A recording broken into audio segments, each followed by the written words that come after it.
Ве поздравувам, драги присутни, и ви посакувам Божи благослов. Изразувам ја сочувство до сестра Надежда и до брат Драги. Имав посебна чест да го запознавам. Твојот татко и пред да дојде тука, уште многу години пред тоа во вашиот дом. И иако ние не сме суди, не можеме да ја знаеме ни иднината, ниту Божиот суд, па често не го знаеме ниту приватниот живот во сите детали на многу блиски лица. Сепак имаме една надеж. И имаме право на таа надеж, според Божијата реч и според нашата вера, дека еден ден Господ ќе не соедини со сите оние кои што сме ги загубиле.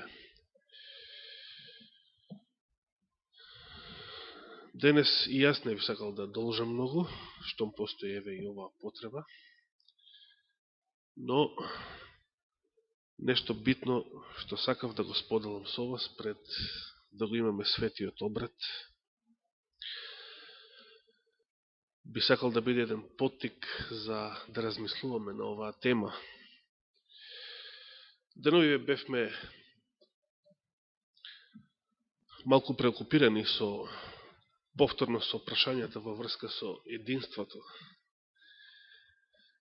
на црквата. И кажував порано, кажав и на одборска седница минатиот месец, кажував и од овде пред многу години на проповед. Што представува вистинското единство? Што представува единството според она што црквата, Библијата го проповеда?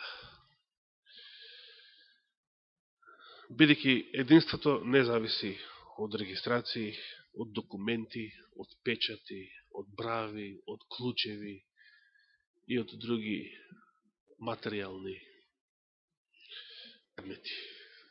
Од тоа ли зависи единството? Тоа ли е единството? Единството за кое што се моли Христос.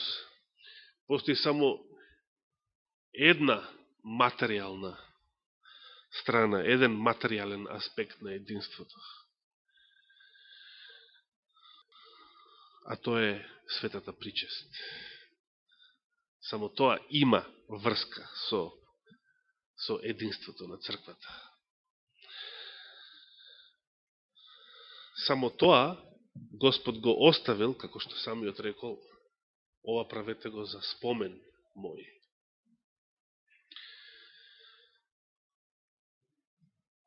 Не зато што тој леп и тоа вино по својот хемиски состав се разликуваат од обичен леп, обично јадење и пиење какви што употребуваме дома или какви што ќе следат потоа за време на ручекот и така натаму. Не по својот хемиски состав се различни. Меѓутоа, посветени од Божијата благодат, од Светиот Дух, стануваат на некој начин представници, нешто повеќе од символи на Христовото тело и крв. Бидејќи секоја наша храна, секој наш пијалок и секој наш благослов и духовен и телесен е купен со Христовата жртва, со неговото тело, со неговата крв. Заради тоа на светата причест ја одаваме таа благодарност и затоа се нарекувала Евхаристија, поинаку благодарност. Благодарност заради Христовата жртва и признание дека се што имаме, секој благослов, и материјален и духовен, го должиме на таа жртва.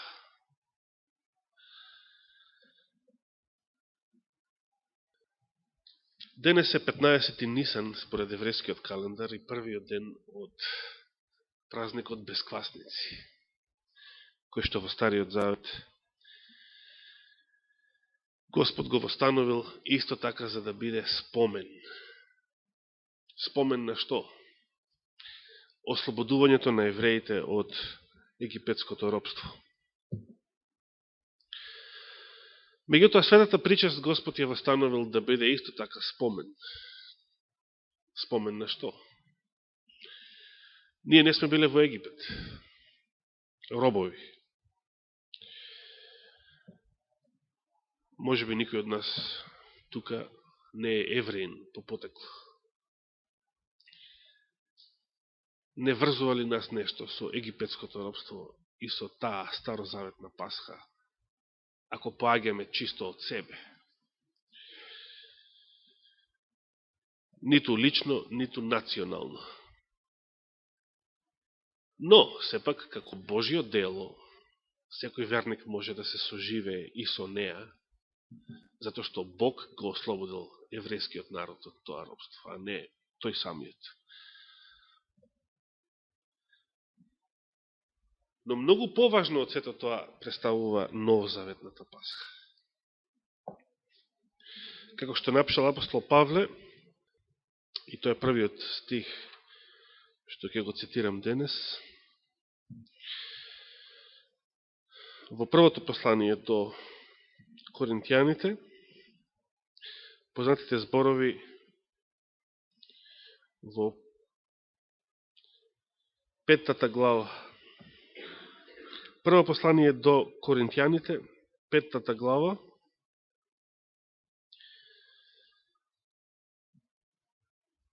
ќе ги прочитам зборовите од 6 до 8 стих. Во контекст на темата христијаните да не се дружат со блудници и да се одвојуваат од нив и од било какви други поводи за телесен греф, и бидејќи имало таков случај во Коринската црква, кога им го пишувал ова послание, апостол Павле вели: вашата фалба или вашето фалење, според овој превод, не е добро. Не знаете ли дека малку квас го подквасува целото тесто? Малку квас. Или што би можеле поинеку да речеме? Малку нечистотија. Еве да земеме малку нечистотија. Еве едно од овие ќофтиња, што се сега на маса таму, да паднало доле на земја или во калта. Ке го ставите ли потоа во уста? Зависи, да.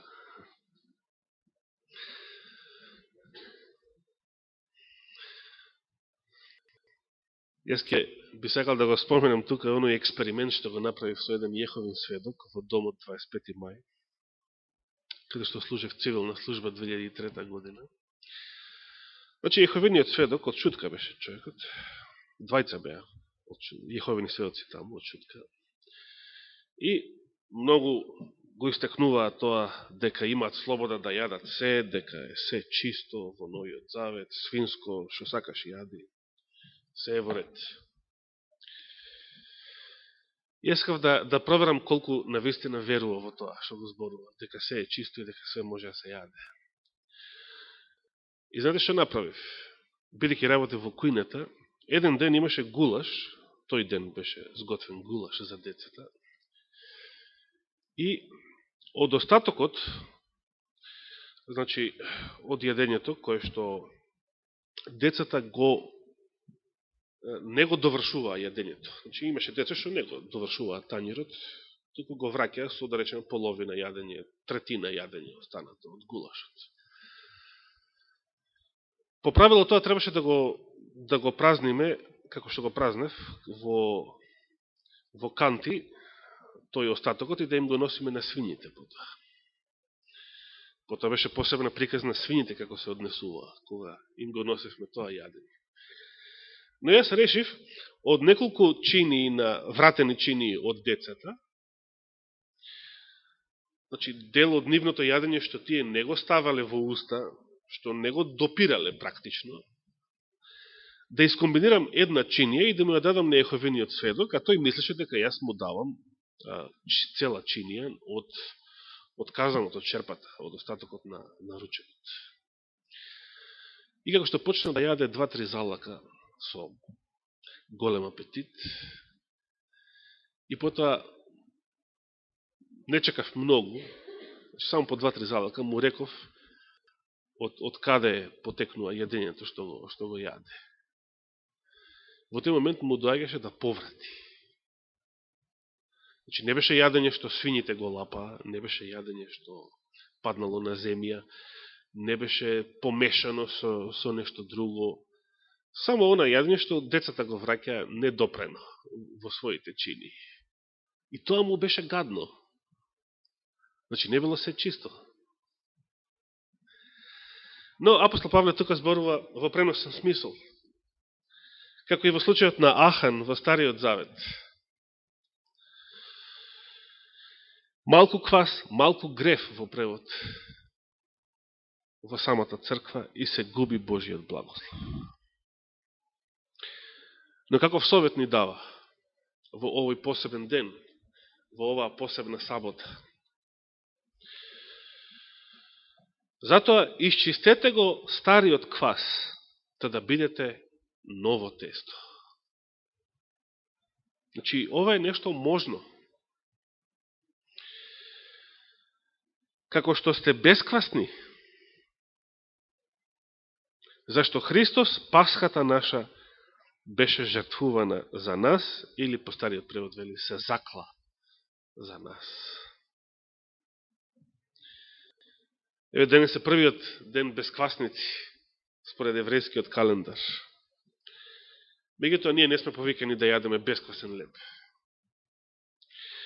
Ние не сме повикани да ги извршиме церемониите кои што евреите до ден денес ги вршат, освен крвната жртва, која што не може да ја вршат без храм и без левитско свештенство. Значи, Стариот Завет одамна не важи. Сега евреите не се ниту во Стариот, ниту во Новиот. Некако измеѓу. Бидејќи Стариот одамна не важи, без храмот и без крвните жртви, без левитското свештенство, а не се ни во Новиот. Не прифаќајќи го се уште и не верувајќи во Исуса Христа. Пред скоро 2000 години, меѓутоа, апостол Павле им пишува на првите христијани во Коринт дека Христос е нашата Пасха, нашата жртва, нашето пасхално јагне. Затоа ние денес имаме предимство да не мора денес да колиме јагниња, иако мнозина христијани се уште колат. Иако останало како обичај за Велик ден да се јаде јагне. Зошто се јагне? Тоа е старозаветно. Христос е нашата Пасха. Ние сме повикани да го јадеме неговото тело и неговата крв. И јас никого не судам, ако сака нека јаде јагнешко. Меѓутоа, Христос е нашата Пасха. Христос е нашето единство. И затоа вели 8 стих. Па да празнуваме. Самиот глагол празнуваме. Значи ги повикува апостол Павле христијаните сега да ја празнуваат Пасхата. Дали Пасха, дали Велик ден. Како ќе го наречете не е битно. Како што и првите христијани продолжиле да ја слават Пасхата како годишен празник. Се случиле некои промени во историјата, се разбира, што не се во суштина не се толку битни, ако вистински ја разбираме пораката. Па да празнуваме, вели апостол Павле, но како? Не со стар квас, значи не со греф. Не може да празнуваме со греф. Не може да се празнува ни најголемиот христијански празник со греф, со пијанство, со идиотска музика, бидејќи ја тоа го нарекувам идиотска,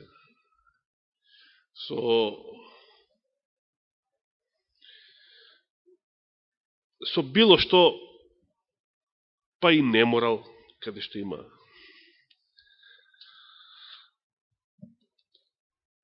пијанство, каде што има алкохол, каде што има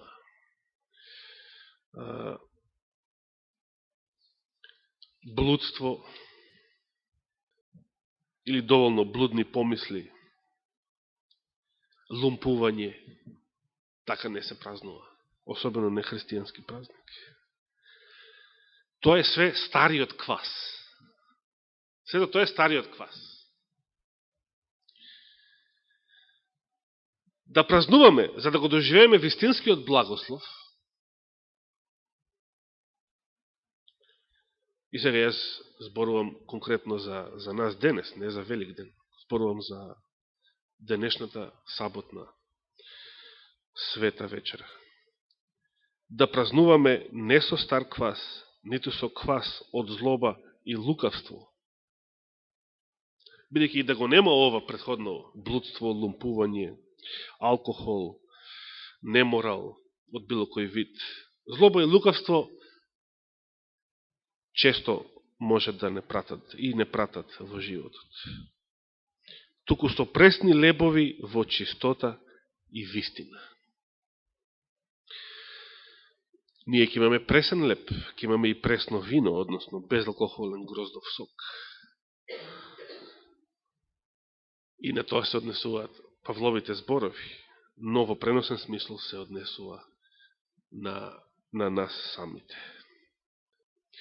Значи, и пресните лебови, и пресното вино, и светата вечера, ако не е во чистота и во вистина, не може да биде благословена. Господ сака сите ние денес да доживееме посебен благослов. Господ сака ние денес да бидеме единствени.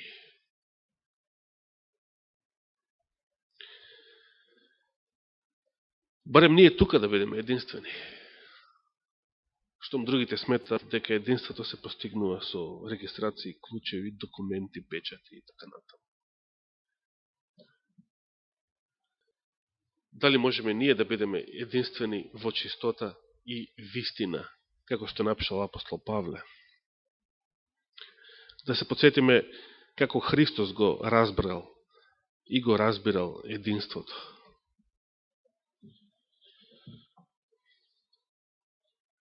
Јован 17 глава, само ќе нафрлам познати мисли, кои што и порано биле зборувани и проповедани од ова место. Најпознатата глава за христијанското единство е Јован 17 глава, Христовата првосвещеничка молитва. Најчесто таа се цитира кога е во прашање единството.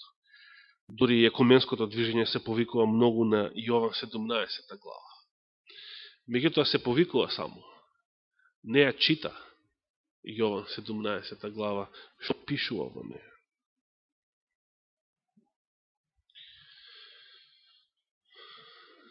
Христос посебно се молил оваа вечер во Гециманија.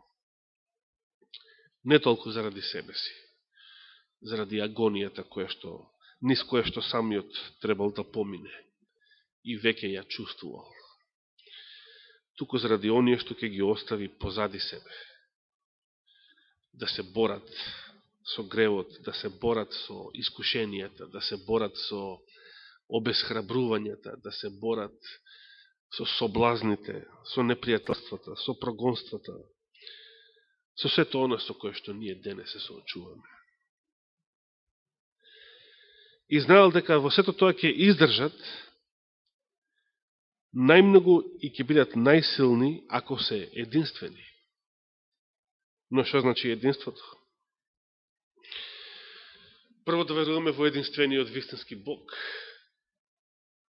Нешто за што денес адвентизмот е исто така поделен по тоа прашање. Немам време да зборувам на таа тема, може би друг пат повторно. А животот вечен, во 3 стих, вели Христос, е тоа да те познаваат тебе, да те познаат тебе. Мислам дека Елена го цитираше во време на 5 минути. Единствениот вистински Бог и испратениот од тебе Исус Христос. Исус му се обраќа на Отецот и го нарекува единствениот вистински Бог.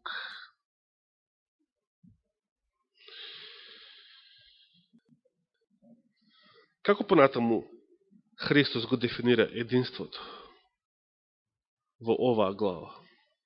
Пејќи нема време да ја читаме цела.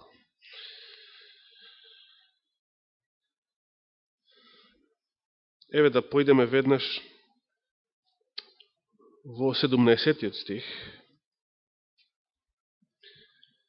Зборувајќи за своите ученици, Христос се моли, значи 17:17, посвети ги со својата вистина. Не постои единство без вистината. Без да бидеме единствени во вистината, не постои единство. Не можеме да бидеме сите обединети во една ерес. Пример во било која антитринитарна ерес. Не можеме да бидеме обединети во лагата. Христовото единство, единството за кое што Христос се моли, има смисол ако биде единство засновано на вистината.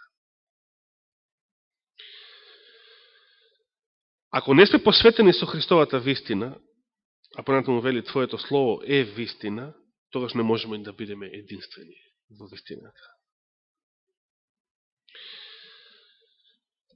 19 стих вели: и за нив и јас се посветувам, та и тие да бидат осветени преку вистината.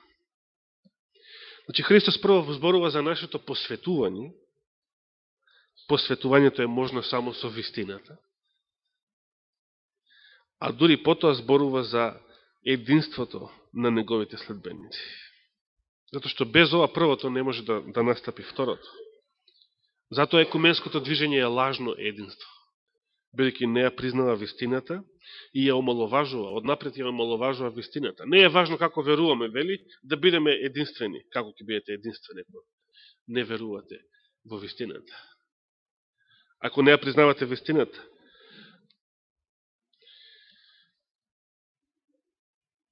Во 20 стих: но не се молам само за нив, туку и за оние што преку нивните зборови ќе поверуваат во мене. За да бидат сите едно, како што си ти, Оче, во мене и јас во тебе. И гледаме ли овие зборови? И читаме ли овие зборови? Како Христос го сватил единството? Христос се моли неговите следбеници да бидат едно. И тогаш кога тие ќе бидат едно, тогаш и мртви, не болни, ќе се исцелуваат, туку мртви ќе воскреснуваат. Како што рековме пред многу години од ова место, според Библијата, според Јакововото послание, услов за вослишување на заедничката молитва, на соборната молитва е единство. А услов за вослишување на поединечната, приватната молитва е праведност.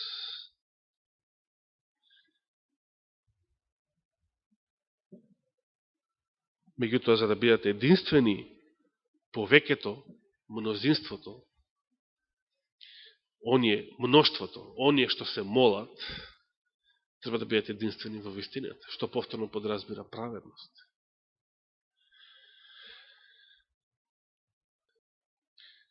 За да бидат сите едно, како што си ти, Оче, во мене и јас во тебе, па така и тие да бидат во нас едно и да поверува светот дека ти си ме пратил.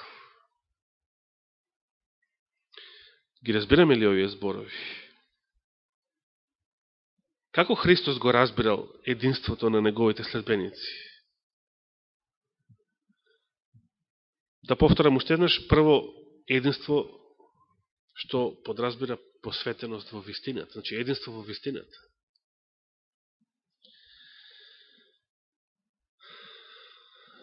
А второ, како што си ти, Оче, во мене и јас во тебе. Како е ова можно? Како тоа Отецот бил во Христос и Христос бил во Отецот? Како тоа го разбирате? Или што значат оние Павлови зборови таму во 2 Коринтијаните 5 глава? Зашто Бог беше во Христа и го помири светот со себе. Таму 19 до 21 стих. Како тоа Бог бил во Христа и го помирил светот со себе? Ние знаеме дека Отецот не страдал, не зел Отецот човечко тело. И не страдал на Голготскиот крст. Постоела една стара ерес, исто така, која што тоа го верувала, меѓутоа не е тоа. Бог беше во Христа кога Христос страдаше. Во оној смисол во кој што Христос тука се моли да бидат едно како што си ти во мене и јас во тебе. Како е можно да се постигне вакво единство? Што значи да бидеш во Христа и тој да биде во тебе? Што значило Христос да биде во неговиот Отец и неговиот Отец да биде во него? Еве, например, Христос не можеме да кажеме николку е далеку од нас во овој момент по своето тело. Ние сме сите различни тела овдека. И Христос се уште има тело, иако ново, прославено, така наречено духовно, бесмртно, но сепак е тело, тој човечката природа ја задржува за цела вечност. Таа негова жртва е затоа и вечна. Тоа негово понижување заради нас е вечно. Како може Христос да биде сега во нас, кога е тој премногу далеку од нас по тело? И како ние сега може да бидеме во него? Кога ние сме различни тела и меѓу себе, тука што сме близко, може би неколку метри, меѓутоа Христос е оддалечен, може би светлосни години. Како може да бидеме во него и тој во нас?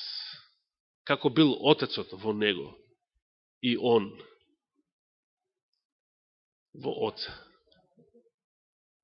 Духовно се разбира. Само преку третата личност на Божеството, Светиот Дух. Само, како што рековме и синоќа, проучувајќи го утринскиот стих, само преку Светиот Дух можеме да имаме удел во божествената природа. Како може ние, обични созданија, а згора тоа грешници, паднати, значи созданија, да имаме удел во божествената природа. Че не во ангелска природа, туку во божествената природа. Само преку Светиот Дух. Бидејќи Светиот Дух ја има таа природа и бидејќи Христос ја зел човечката, значи нашата, ние можеме да бидеме единствени на тој начин во Христа.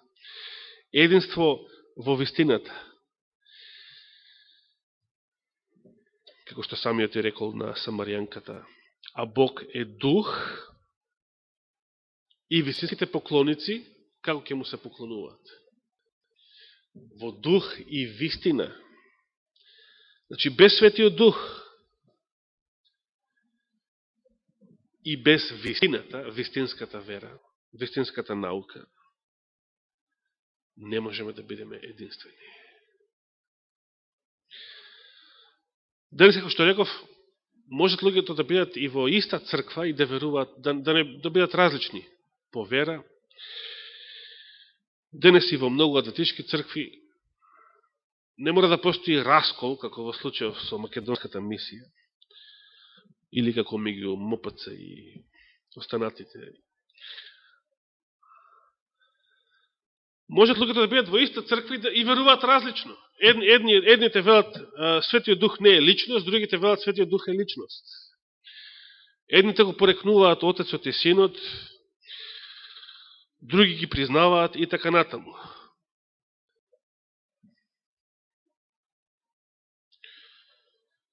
Кога дојде во црква оваа книга, и сега гледам на неја, рано христијанското верою, беше најтиражното издание на македонски јазик.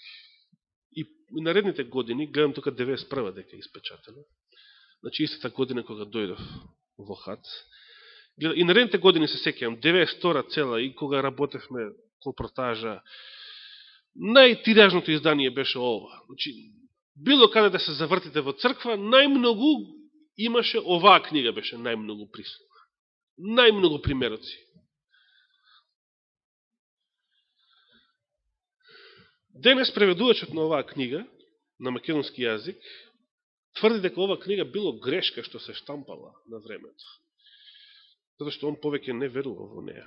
Не верува во рано христијанското верие. По примерот на многу теолози во денешниот адвентизам. Видите, луѓето може да бидат во иста црква и да веруваат различно. Денес имате проповедници, значи во иста црква, иста генерална, им дава полномошна и така натаму, и веруваат различно по прашањето на тројството. По прашањето на најбитната тема од христијанската вера. Немам време за тоа конкретно да зборувам. Меѓутоа, забележуваме, гледаме, дека без вистината, а и без Светиот Дух, сега дури Светиот Дух станал предмет на неверување. Светиот Дух не бил личност. Или бил личност, ама не бил како Отецот и Синот што се личност.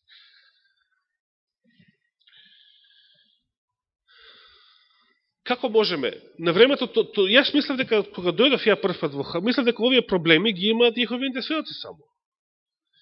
Мислев дека ова не е проблем на адвентизмот. Сега е тоа проблем на адвентизмот. Но понатаму, и да ги оставиме најкардиналните важни доктрини на страна, дали Светиот Дух е присутен во нашата средина? Како што рече следен пат Елена на последната одборска седница, а тоа и порано се кажувало од верници, се сеќавам. Расколот во Скопската црква настана затоа што во оваа црква се толерираше неморал пред тоа. Се толерираше блудството за кое што зборува апостол Павле. Се јадеше стариот квас, да ги употребиме неговите зборови.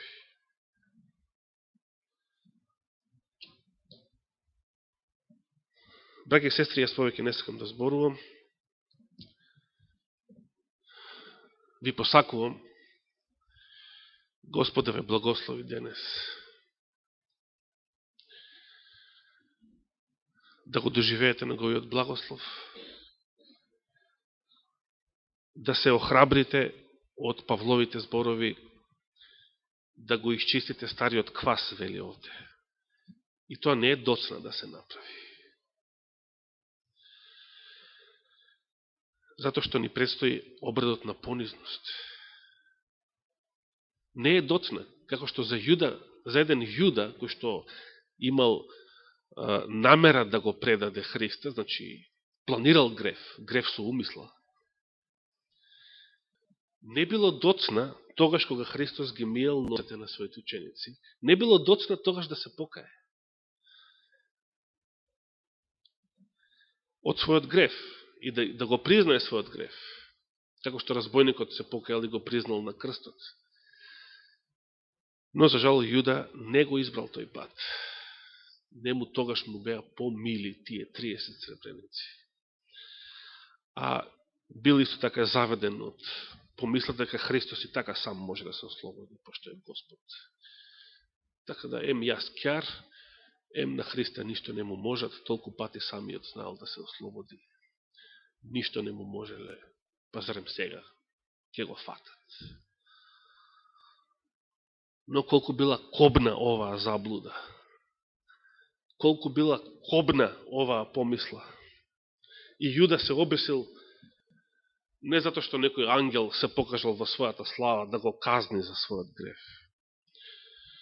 Јуда се обесил затоа што видел дека Господ дозволува да биде мачен, дозволува да биде шибан, дозволува да биде распнат, спротивно на неговите очекувања.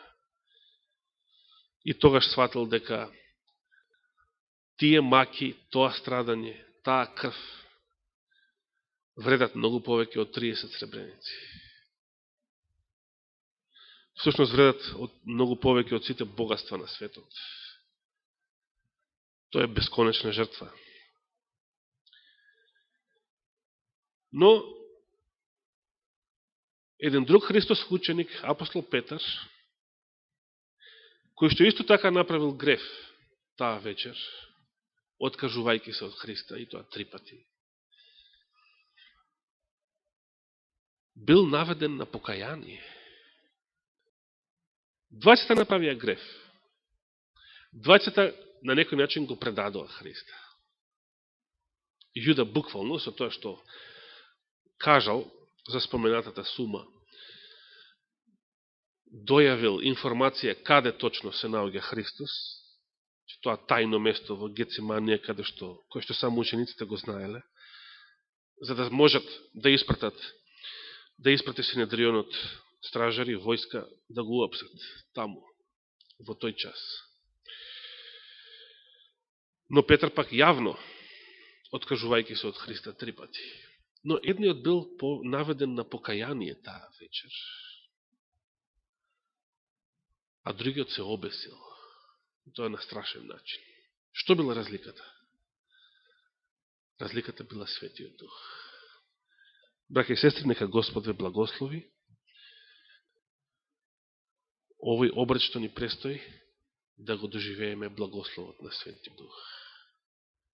Покајанието и понизноста од Светиот Дух. За потоа да се радуваме на благословот на Светата вечера, благословот на единството со Христа и многу поголеми благослови што Господ копне да ги излее, како што е исцелувањето на нашите болни и така натаму. Бидејќи според духот на пророштвото, Господ и денес копне да ги исцели нашите болни. Значи Господ многу повеќе сака да ги исцели и Мимица и останатите болни, колку што ние што сакаме. Како и во деновите кога бил на земјата, кога лечал, кога воскреснувал и така натаму. Што е пречката? Јас ќе ги повикам прво нашите сестри да се упатат во долната просторија за овој свечен чин. Потоа ние останатите за тоа време да се потрудиме да го држиме мирот во овој молитвен дом и нека во вакви молитвени мисли се подготвуваме за самиот свет обред.